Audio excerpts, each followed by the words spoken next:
नमस्कार मित्रांनो, मी पदम जैन या ठिकाणी तुमचं स्वागत करतो आपल्या लाडक्या यूट्यूब चॅनलवर।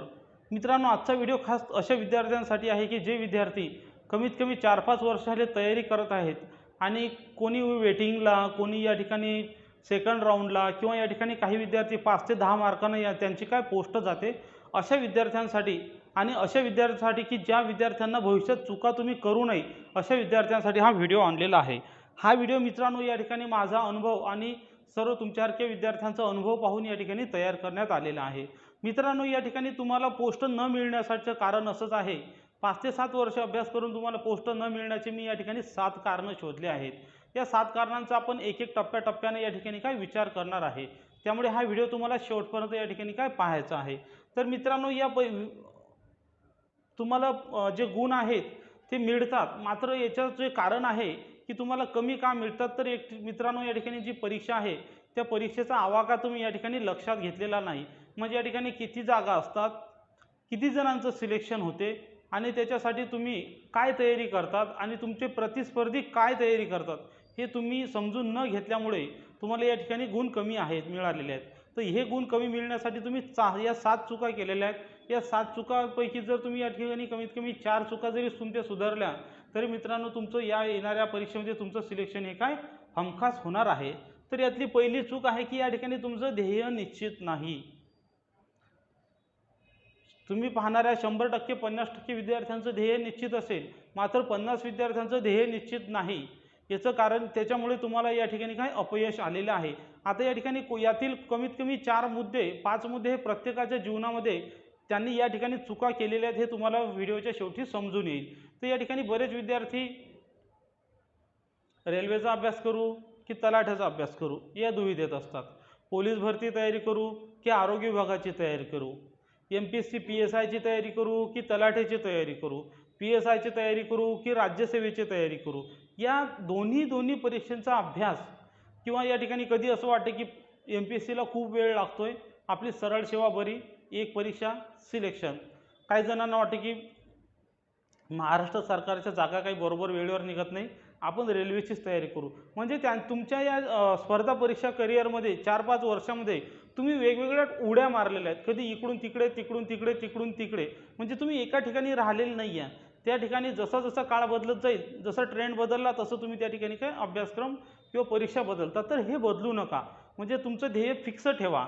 तुमचं ध्येय फिक्स झालं की नंतर तुम्हाला एकच काम करायचं आहे की तुम्हाला करायचं आहे नियोजन। तुमचं ध्येय फिक्स जर नसेल, तुम्हाला वाटत असेल की एकाच याच्यावर भरोसा ठेवून उपयोग नाही, तर तुमच्या अभ्यासक्रमाशी समांतर 80% जर अभ्यासक्रम समांतर असेल तर ती परीक्षा निवडा। म्हणजे 2 परीक्षा सोबत तुम्ही करू शकता। मात्र 2 पेक्षा जास्त जर म्हणसाल, एक ना धड भाराभर चिंध्या अशी तुमची काय त्या ठिकाणी गोष्ट होईल। जागा निघल्या की भर फॉर्म, जागा निघल्या की भर फॉर्म असं करू नका। म्हणजे या ठिकाणी दुसरी गोष्ट अशी आहे की तुम्ही आता परीक्षा तर निवडली, मात्र या परीक्षा निवडल्यानंतर तुम्हाला परीक्षेच्या अभ्यासक्रमाचं नियोजनच तुम्ही केलेलं नाही।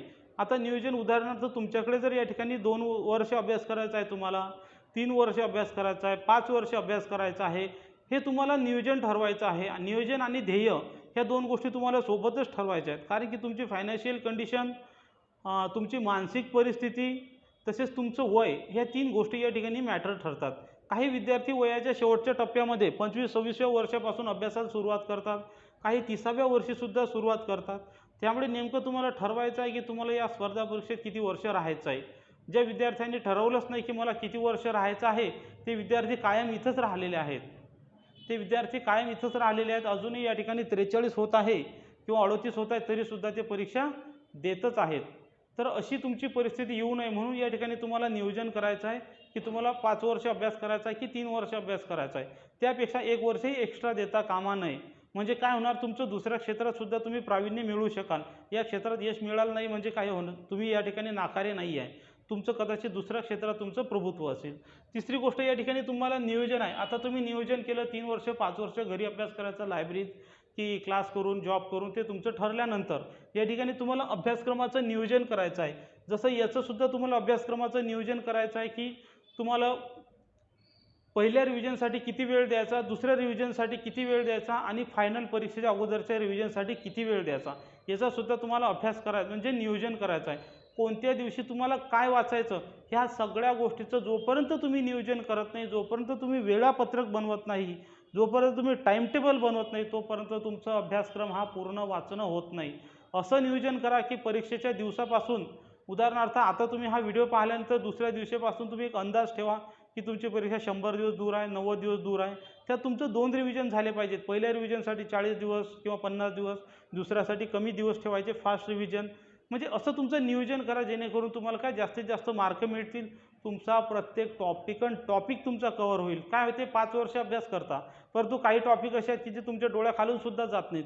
मग परीक्षेत मार्क आले की कन्फ्युजन होते आणि चुकीचे उत्तर सिलेक्ट करता. त्यामुळे नियोजन करा प्रत्येक टॉपिकचं, प्रत्येक दिवसाचं, मिनिटाचं आणि प्रत्येक महिन्याचं. बस. नंतर या ठिकाणी तिसरं आहे, या ठिकाणी बरेच विद्यार्थ्यांना परीक्षा चालू झाल्यानंतर 2 वर्षापर्यंत अभ्यासक्रम काय हेच कळत नाही. म्हणजे कोणत्या विषयाला किती मार्क आहेत काय हे कळत नाही. दुसरी गोष्ट, मग कोणत्या विषयाचे मार्क इकून तिकून कळले तर त्या ठिकाणी कोणत्या विषयाला, उदाहरणार्थ इतिहास असेल तर इतिहासात प्राचीन इतिहास किती विचारतात, महाराष्ट्राचा इतिहास किती विचारतात, भारताचा इतिहास किती विचारतात. प्रत्येक टॉपिकला सुद्धा तुम्हाला माहीत असणं आवश्यक आहे की कोणत्या टॉपिकवर या ठिकाणी किती प्रश्न विचारतात किंवा समाज सुधारकावर किती विचारतात.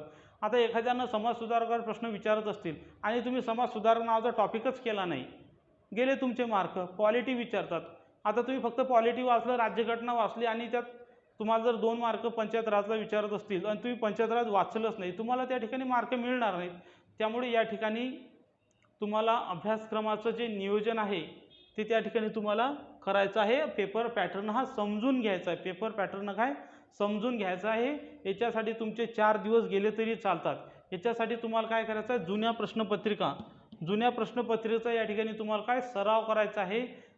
जुन्या प्रश्नपत्रिकेचा ॲनालिसिस करायचा आहे, कोणत्या टॉपिकवर किती प्रश्न आले ते. बऱ्याच विद्यार्थ्यांनी तुम्ही अजूनही या ठिकाणी बघा, तुम्हाला कोणालाही माहीत नसेल की कोणत्या टॉपिकवर किती प्रश्न येतात. उदाहरणार्थ या ठिकाणी मराठी व्याकरणचं जर घेतलं, इंग्रजी व्याकरण मराठी, तर 12 ते 13 प्रश्न हे व्होकॅब्युलरी येतात 25 पैकी, 12 ते 13 व्याकरणवर येतात. नंतर या ठिकाणी खरं म्हणजे तुम्हाला योग्य मार्गदर्शनच मिळत नाही. योग्य मार्गदर्शनच तुम्हाला मिळालं नाही आणि दुसरी गोष्ट, तुम्ही योग्य मार्गदर्शकच शोधला नाही. सर्वात महत्त्वाची शोकांतिका की तुम्ही योग्य मार्गदर्शक शोधला नाही. तुमच्यापैकी काही जणांनी स्वस्तवाले क्लास लावले असतील, काही जणांनी खूप नावाजलेले क्लास लावले असतील, परंतु तुमच्यापैकी मोजक्या 100 पैकी 2 ते 3 विद्यार्थ्यांनीच त्या शिक्षकांना जाऊन नेहमी प्रश्न विचारलेले आहेत. 99% 97% विद्यार्थी प्रश्नच विचारत नाहीत की नेमकं काय. जातात क्लासला, जातात क्लास सुटला की वापिस येतात, क्लासला जातात क्लास सुटला की वापिस येतात, पण कोणीही त्या विद्यार्थ्याला प्रश्न विचारत नाहीत. आणि क्लास झाल्यानंतर तर त्या अकॅडमीला भेटही देत नाहीत. तुमचा क्लास झाल्यानंतर तुम्हाला असं वाटतं आपण काय आता बॅच केलेली आहे, मागच्या परीक्षेत आपल्याला चांगले मार्क भेटले, मला कोणाला विचारायची गरज नाही. हा जो मीपणा आहे हा सोडा.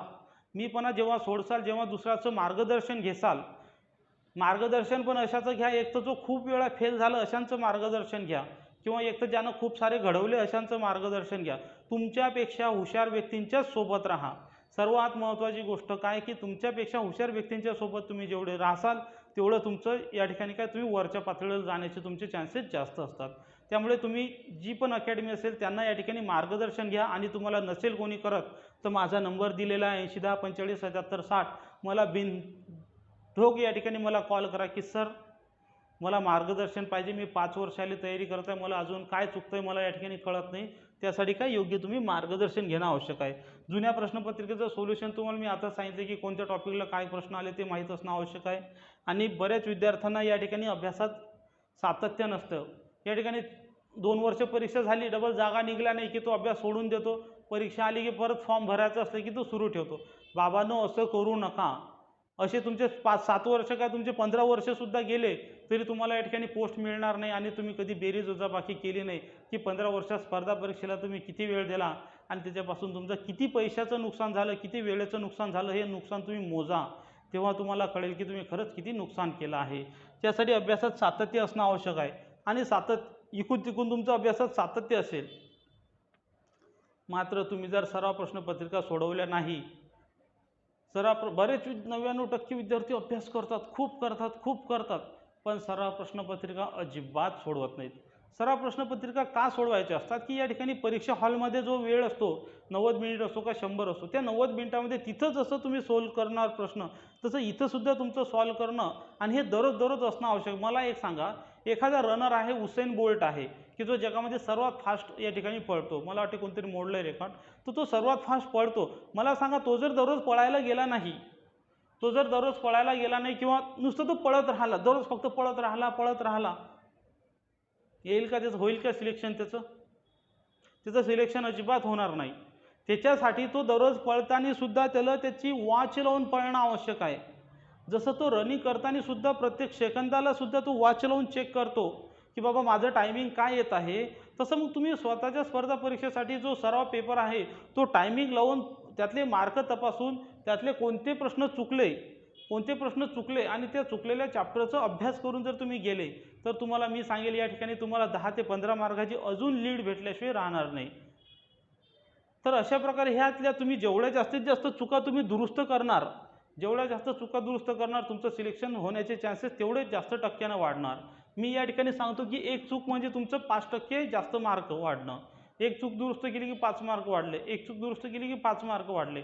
त्यामुळे या ठिकाणी तुम्हाला देव आणि तुमचं मेहनत या ठिकाणी तुम्हाला सातत्य. सर्वात शेवटची चूक तुमची काय असते? सर्वात शेवटची चूक अशी असते की परीक्षेचा पेपर सोडवताना त्या ठिकाणी तुम्ही काही चुका करतात. उदाहरणार्थ ABCD असेल तर लिहून घ्यायची, पाढे पाठ करायचे, बेसिक गोष्टी तुमच्या पाठ नसतात या ठिकाणी, त्या बेसिक गोष्टी करा. आणि परीक्षेमध्ये जे कठीण प्रश्न असतात त्या कठीण प्रश्नावर थांबू नका जास्त वेळ. ते प्रश्न तुमच्यासाठी ट्रिकी असतात की जे तुमचा संबंधही नसते. काही गणितं वाटतात सोपी पण एवढे कठीण असतात की जे तुम्हाला वाटतही येतंय, त्याच्यावर थांबू नका, सरळ पुढे चालत जा, कारण की पुढे कदाचित सोपी प्रश्न असतात. काही वेळ या ठिकाणी थांबल्यामुळे तुम्हाला पुढच्या लोकांना त्या ठिकाणी पुढच्या प्रश्नांना वेळ देता न आल्यामुळे तेथील मिळणारे मार्क चालले जातात. या ठिकाणी पेपर आलेले एकदम सोडत चला आणि शेवटी परत या आणि मग परत त्यांना सॉल्व करा. अशा प्रकारे जर तुम्ही पेपर सॉल्व केला तर तुम्हाला या ठिकाणी जास्तीत जास्त मार्क मिळण्याशिवाय राहणार नाही. तर मित्रांनो, या ठिकाणी ज्या विद्यार्थ्यांना अजूनही वाटतंय की या ठिकाणी त्यांचं सिलेक्शन होण्याचे चान्सेस कमी आहेत, तर अशा विद्यार्थ्यांसाठी रेग्युलर बॅच या ठिकाणी आपण चालू केलेली आहे. डबल अकॅडमी ॲपवर तलाठी, पोलीस, MPSC सगळ्या परीक्षांची रेग्युलर बॅच चालू आहे.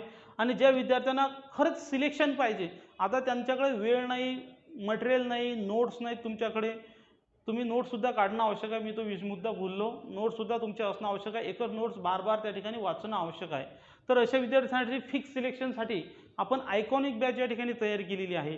ती आयकॉनिक बॅच जॉईन करून या ठिकाणी तुमचं 100% सिलेक्शनची या ठिकाणी आम्ही गॅरंटी देत आहे. ती बॅच तुम्ही काय आहे, त्याची काय माहिती आहे, तुम्ही फोन करून विचारू शकता. आशा करतो हा व्हिडिओ तुम्हाला आवडला असेल. हा व्हिडिओ इतर टेलिग्राम ग्रुप, चॅनल्स, व्हॉट्सअप तुमच्या मित्रांना शेअर करण्यास अजिबात विसरू नका. जय हिंद.